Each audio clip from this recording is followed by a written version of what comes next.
ദൈവനാമത്തിന് മഹത്വം ഉണ്ടാകുമാറാകട്ടെ. ഇന്ന് വരെ രൂപാൻ ദൈവം തന്ന ഉപകാരങ്ങളെ ഓർത്ത് സ്തോത്രം ചെയ്യാം. ഞാൻ കുര്യൻ എം ചാക്കോ. അഗാധമായ കൊക്കകളും കൊടും വളവുകളുമുള്ള ഹൈറേഞ്ചിലെ റോഡിലൂടെ യാത്ര ചെയ്ത സമയത്ത് മനസ്സിലൂടെ കടന്നുപോയ ചിന്തയാണ് ഇത്.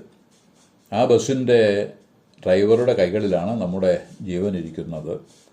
അല്പസമയത്തെ അശ്രദ്ധ മതി ആഴമേറിയ കൊക്കയിലേക്ക് ബസ് മറിയാനും യാത്രക്കാരുടെ ജീവൻ അപകടത്തിലാകാനും. പക്ഷേ ആ ഡ്രൈവറെ വിശ്വസിച്ച് നാം യാത്ര ചെയ്യുന്നു. ഡ്രൈവർക്കാണെങ്കിൽ ബസ്സിൻ്റെ യന്ത്ര സംവിധാനത്തിൽ പൂർണ്ണമായ വിശ്വാസമുണ്ട്. ആ നിലകളിലുള്ള വിശ്വാസമാണ് നമുക്ക് യാത്ര ചെയ്യുവാൻ ആവശ്യമായ ധൈര്യം നൽകുന്നതും ലക്ഷ്യത്തിൽ എത്താൻ സഹായിക്കുന്നതും. ജീവിത വീഥിയിലുണ്ടാകുന്ന ദുരന്തങ്ങളെ സമാധാനത്തിൽ നേരിടുവാനുള്ള ആന്തരിക ശക്തിയുടെ രഹസ്യം എന്നുള്ളത് ദൈവാശ്രയ ബോധമാണ്. എന്നാൽ ദൈവം ഒരുക്കുന്ന വഴി പൂർണ്ണമായി മനസ്സിലാക്കുവാൻ നമുക്ക് കഴിയുന്നില്ല എന്നതാണ് നമ്മുടെ ഭയത്തിൻ്റെയും പരിഭ്രമത്തിൻ്റെയും കാരണം. ഇൻഷുറൻസോ ബാങ്ക് ബാലൻസോ ഗവൺമെൻറ്റോ ആശുപത്രികളോ ഔഷധങ്ങളോ ശാസ്ത്രത്തിൻ്റെ ഏതെങ്കിലും നേട്ടമോ തന്നെ നമുക്ക് നൽകുന്ന സുരക്ഷിതത്വം ഭാഗികം മാത്രമാണ്. ഐശ്വര്യനാളിലും കഷ്ടങ്ങളുടെ വേളയിലും സമചിത്തതയോടെ സാഹചര്യങ്ങളെ നേരിടുവാൻ സാധിക്കണമെങ്കിൽ അതിനുള്ള ആന്തരിക ശക്തിയും ആത്മബലവും പ്രാപിക്കുക എന്നതാണ് പ്രായോഗികം. അതിനുവേണ്ടിയാണ് ഭക്തന്മാരുടെ അനുഭവങ്ങൾ തിരുവെഴുത്തിൽ വിവരിച്ച് തന്നിരിക്കുന്നത്. ഫിലിപ്പിയിൽ പൗലോസിനും കൂട്ടർക്കും ഉണ്ടായ അനുഭവങ്ങളും അവരുടെ പ്രവൃത്തികളും അപ്പോസ്തലന്മാരുടെ പ്രവൃത്തികളുടെ പുസ്തകത്തിൽ അതിൻ്റെ 16-ാം അധ്യായത്തിൻ്റെ 13 മുതൽ 40 വരെയുള്ള വാക്യങ്ങളിൽ വിവരിച്ചിട്ടുണ്ട്.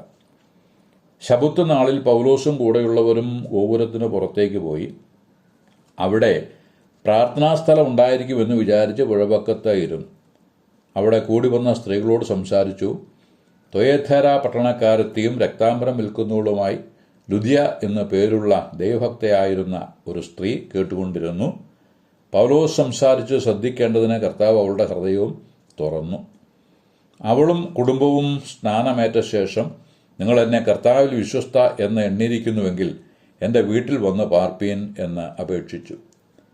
തൊയേഥേര വസ്ത്രങ്ങൾക്ക് നിറം നൽകുന്നതിൽ പ്രശസ്തി ആർജിച്ച പട്ടണമായിരുന്നു. ആ പട്ടണക്കാരത്തിയായ ലുദിയയുടെ ചെവിയും ഹൃദയവും വചന കേൾവിക്കായി കർത്താവ് തുറന്നു. അവൾ കർത്താവിനെ കൈക്കൊണ്ടു. ഇവിടെ ഒരു കാര്യം ശ്രദ്ധാർഹമാണ്. നമ്മോട് കൽപ്പിച്ചിരിക്കുന്നത് പോയി പറയുക എന്നതാണ്. അതിൻ്റെ പിൻബലം കർത്താവിൻ്റെതാണ്. ശക്തിയുടെ സ്രോതസ് കർത്താവാണ്. കേൾവിക്കാരുടെ മനസ്സും ഹൃദയവും തുറക്കുന്നത് കർത്താവാണ്. ഹൃദയത്തിൽ വാഴുന്നതും കർത്താവാണ്. സഭയോട് ചേർക്കുന്നത് കർത്താവ് തന്നെയാണ്. നമുക്കുള്ള കൽപ്പന കർത്താവ് വേർതിരിക്കുന്നവരെ മനസ്സിലാക്കി അവരെ സ്ഥാനപ്പെടുത്തി ക്രിസ്തുവിൽ വളർത്തിയെടുക്കുക എന്നതാണ്. അവർ രക്ഷിക്കപ്പെട്ടു എന്ന് അവരുടെ പ്രവൃത്തികളാൽ അവർ വെളിപ്പെടുത്തിക്കൊണ്ടിരിക്കും. പ്രവൃത്തികളാലല്ല, പ്രത്യുത സൽപ്രവൃത്തികൾക്കായിട്ട് ലുദിയ രക്ഷിക്കപ്പെട്ടു എന്ന് പൗലോസിനെയും കൂട്ടരെയും തൻ്റെ ഭവനത്തിൽ സ്വീകരിച്ചുകൊണ്ട് ലുദിയ തെളിയിച്ചു. അടുത്ത ദിവസം പൗലോസും കൂടെയുള്ളവരും പ്രാർത്ഥനാ സ്ഥലത്തേക്ക് പോകുമ്പോൾ വെളിച്ചപ്പാടത്തിയായി ഒരു സ്ത്രീയെ കണ്ടു. ഭൂതബാധിത ആയിരുന്നതുകൊണ്ട് ഭാവിയെപ്പറ്റി പറയുവാനും മറ്റ് അതിശയ വെളിപ്പാടുകൾ അറിയിക്കുവാനും അവൾക്ക് കഴിയുമായിരുന്നു. ഇങ്ങനെ അവളുടെ യജമാനന്മാർക്ക് അവൾ വളരെ ധനം ഉണ്ടാക്കിക്കൊടുത്തിരുന്നു.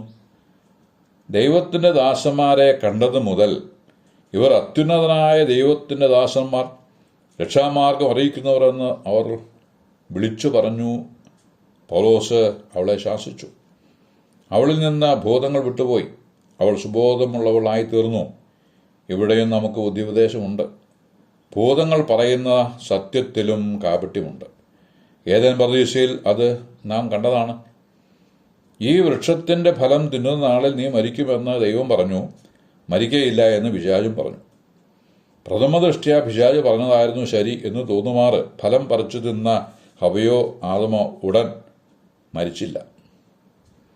എന്നാൽ ദൈവം പറഞ്ഞതായിരുന്നു ശരി എന്ന് പിന്നത്തേതിൽ വ്യക്തമായി. മരണമെന്ന വാക്കിൻ്റെ പ്രധാന അർത്ഥം വേർപാട് എന്നതാണ്. ഒരാൾ മരിച്ചുപോയി എന്ന് പറയുമ്പോൾ അർത്ഥമാക്കുന്നത് ഈ ഭൂമിയിൽ നിന്ന് വേർപെട്ടു പോയി എന്നതാണ്. ആദവും ഹവ്വയും വൃക്ഷഫലം തിന്നതുമൂലം ദൈവകൽപ്പന ലംഘിച്ച് ദൈവത്തിൽ നിന്ന് വേർപെട്ടു. ദൈവദേശയിൽ നിന്ന് വേർപെട്ടു, പ്രതീക്ഷയിൽ നിന്ന് വേർപെട്ടു. വേർപാടിൻ്റെ ഒരു നിര തന്നെ കാണുന്നു. ശാരീരിക മരണം ആരംഭിച്ചു. 930 വർഷമെടുത്ത് അത് പൂർത്തീകരിച്ചു. പിശാചിൻ്റെ വാക്ക് ശരിയെന്ന് വിചാരിച്ച് അവർ തെറ്റിപ്പോയി. ഇങ്ങനെ നമുക്കാർക്കും സംഭവിക്കാതിരിക്കാൻ കർത്താവ് നമ്മെ സഹായിക്കട്ടെ. വെളിച്ചപ്പാടത്തിയായ യുവതിക്ക് സുബോധം തിരിച്ചു കിട്ടിയത് കണ്ട് സന്തോഷിക്കേണ്ടതിന് പകരം അവൾ മുഖാന്തരം തങ്ങൾക്ക് കിട്ടിയിരുന്ന ലാഭം പോയല്ലോ എന്നോർത്ത് കയ്പ് ഉള്ളവരായി തീരുന്ന ജനത്തെയാണ് കാണുന്നത്. കോപപരവശരായ ജനം പൗലോസിനെയും ശീലാസിനെയും പട്ടണമേനവൻ്റെ അടുക്കലേക്ക് വലിച്ചിഴച്ച് അവർക്കെതിരെ കുറ്റം ആരോപിച്ചു. റോമൻ പ്രമാണങ്ങളെ തകിടം മറിക്കുന്നവരാണ് ഇവർ എന്ന് ആരോപിച്ചു. പുരുഷാരം അവരുടെ നേരെ ആക്രോശിക്കയാൽ പട്ടണമേനവൻ പൗലോസിൻ്റെയും ശീലാസിൻ്റെയും വസ്ത്രം കീറി അവരെ അടിപ്പിച്ചു. അവരെ അകത്തെ തടവിലാക്കി കാരാമത്തിലിട്ട് പൂട്ടി. സാത്താൻ്റെ വിവിധ തന്ത്രങ്ങൾ ഇവിടെ വെളിപ്പെടുന്നുണ്ട്. ഒന്നാമത് വ്യാജസാക്ഷ്യം, പിന്നെ ദണ്ഡനം, തുടർന്ന് തടവറ. ഈ മൂന്നിനെയും പരാജയപ്പെടുത്തുന്ന വിശ്വാസത്തെയാണ് തുടർന്ന് കാണുന്നത്. അർദ്ധരാത്രിയിൽ പൗലോസും ശീലാസും പ്രാർത്ഥനയിലും സ്തോത്ര ഗാനങ്ങളിലും മുഴുകി. തടവുകാർ തങ്ങളിൽ നിന്നും വ്യത്യസ്തരായി കാണപ്പെട്ട ഈ മനുഷ്യരെ ശ്രദ്ധിച്ചുകൊണ്ടിരുന്നു. പെട്ടെന്നൊരു ഭൂകമ്പമുണ്ടായി. ആ ഭൂകമ്പത്താൽ കാരാഗ്രഹം കുലുങ്ങി. കാരാഗ്രഹത്തിൻ്റെ വാതിലുകൾ തുറന്ന് തടവുകാർ എല്ലാവരും ബന്ധന വിമുക്തരായെങ്കിലും കെട്ടിടം തകർന്നു പോയില്ല. അവിടെയും ദൈവത്തിൻ്റെ അത്ഭുതകരമായിരിക്കുന്ന പ്രവൃത്തിയാണ് വെളിപ്പെടുന്നത്. സാധാരണമായ ഭൂകമ്പം എന്ന് പറഞ്ഞാൽ ഭൂമി കുലുങ്ങി, കെട്ടിടങ്ങൾ ഇടിഞ്ഞ് പൊളിഞ്ഞ് വീണ് ആളുകൾ മരിക്കുകയാണ്. എന്നാൽ ഇവിടെ കാരാഗ്രഹം കുലുങ്ങി, കാരാഗ്രഹത്തിൻ്റെ വാതിലുകൾ തുറക്കുക മാത്രമാണ് ചെയ്തത്. കാരാഗ്രഹ പ്രമാണി ഉറക്കമുണർന്ന് നോക്കിയപ്പോൾ കാരാഗ്രഹത്തിൻ്റെ വാതിലുകൾ തുറന്നു കിടക്കുന്നത് കണ്ടു. അവൻ ഭയപ്പെട്ടു. ജയിൽ പുള്ളികൾ തടവുചാടി സ്ഥലം വിട്ടു എന്ന് ചിന്തിച്ചു. കൃത്യനിർവഹണത്തിലുള്ള പിഴവ് ആരോപിച്ച് തന്നെ തുറുങ്കലിൽ അടയ്ക്കുകയോ കൊല്ലുകയോ ചെയ്യുമെന്ന് വിചാരിച്ച് ആത്മഹത്യക്കൊരുങ്ങി. പൗലോസ് ഇതെല്ലാം ശ്രദ്ധിച്ചുകൊണ്ടിരുന്നു. 28-ാം വാക്യത്തിൽ, അപ്പോൾ പൗലോസ്, നിനക്കൊരു ദോഷവും ചെയ്യരുത്, ഞങ്ങളെല്ലാവരും ഇവിടെ ഉണ്ടല്ലോ എന്ന് വിളിച്ചു പറഞ്ഞു. ഇവിടെ ഒരു കാര്യം ശ്രദ്ധിക്കേണ്ടതായിട്ടുണ്ട്. പുകവലിയും മദ്യപാനവും ചൂതുകളിയും വെറുക്കൂത്തും മൂലം തന്നെത്താൻ ദോഷം ചെയ്യുന്ന വലിയ ഒരു കൂട്ടത്തിൻ്റെ നടുവിലാണ് നാം ഉള്ളത്. ചിലർ നിരാശമൂത്ത് തന്നെത്താൻ കൊല്ലുവാനൊരുങ്ങുന്നു. അവരുടെ നടുവിൽ നിന്ന് വിളിച്ചു പറയേണ്ട കാര്യമെന്തെന്നാൽ, നിനക്കൊരു ദോഷവും നീയായിട്ട് ചെയ്തു വെക്കരുത്. നിനക്ക് നല്ല ആലോചന പറഞ്ഞു തരുവാനും നിന്നെ നടത്തുവാനും ഞങ്ങളൊക്കെ ഇവിടെയുണ്ട്. അവർക്ക് രക്ഷിതാവിനെ ചൂണ്ടിക്കാണിക്കുവാനുള്ള അവസരവുമാണ് അത് എന്ന് ഓർക്കുക. കാരാഗ്രഹ പ്രമാണി ഉറച്ചും കൊണ്ട് ചോദിക്കുകയാണ്, യജമാനന്മാരെ, രക്ഷ പ്രാപിപ്പാൻ ഞാൻ എന്തു ചെയ്യണം? എന്തൊരു മറിമായം! അതുവരെ യജമാനന്മാരായിരുന്നവർ പെട്ടെന്ന് ദാസന്മാരായി അടികൊണ്ടവർ നൊടിയിടയിൽ യജമാനന്മാരുമായി. നോക്കണേ ദൈവത്തിൻ്റെ ഒരു പ്രവൃത്തിയെ. കണ്ടങ്ങിരിക്കും ജനത്തിനെ കണ്ടില്ലെന്നു വരുത്തുന്നതും ഭവാൻ, മാളികപ്പുറമേറിയ മന്നൻ്റെ തോളിൽ മാറാപ്പു കയറ്റുന്നതും ഭവാൻ. കവിയുടെ ആ ചിന്ത എത്രയോ ശരി. കാരാഗ്രഹ പ്രമാണിയുടെ ചോദ്യത്തിന് പൗലോസിൻ്റെ മറുപടി, കർത്താവായ യേശുവിൽ വിശ്വസിക്കുക, നീ നിന്റെ കുടുംബവും രക്ഷ പ്രാപിക്കും എന്നതായിരുന്നു. ഏതു നിലയിലുള്ള രക്ഷയും യേശു കർത്താവിൽ നിന്നേ ലഭിക്കും. എല്ലാ നല്ല ദാനവും തികഞ്ഞ വരമൊക്കെയും ഉയരത്തിൽ നിന്ന് വെളിച്ചങ്ങളുടെ പിതാവിൽ നിന്ന് ഇറങ്ങി വരുന്നുവെന്നാണല്ലോ യാക്കോബ് 1:17 വായിക്കുന്നത്.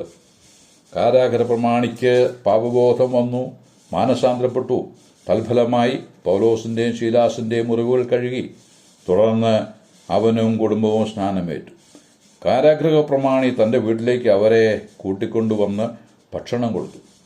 കർത്താവിനെ കൈക്കൊണ്ടതുകൊണ്ട് വീടടക്കം ആനന്ദിച്ചു എന്ന് രേഖപ്പെടുത്തിയിരിക്കുന്നു. പൗലോസിനും കൂട്ടർക്കും ഉണ്ടായ കഷ്ടങ്ങൾ സുവിശേഷത്തിൻ്റെ അഭിവൃദ്ധിക്ക് കാരണമായി എന്ന് പറഞ്ഞ് സമാധാനപ്പെടുന്ന ദൈവദാസനെയാണ് ഫിലിപ്പിയ ലേഖനം 1:12 കാണുന്നത്. കാരാഗൃഹത്തിൽ ആയിരിക്കുന്നവരെ സുവിശേഷം കൽപ്പിക്കുന്നവന്, ചിലരെ രക്ഷയിലേക്ക് നടത്തുന്നതിനും ആ സ്ഥാനത്തേക്ക് നാം ഇറങ്ങിച്ചെന്നേ മതിയാവും.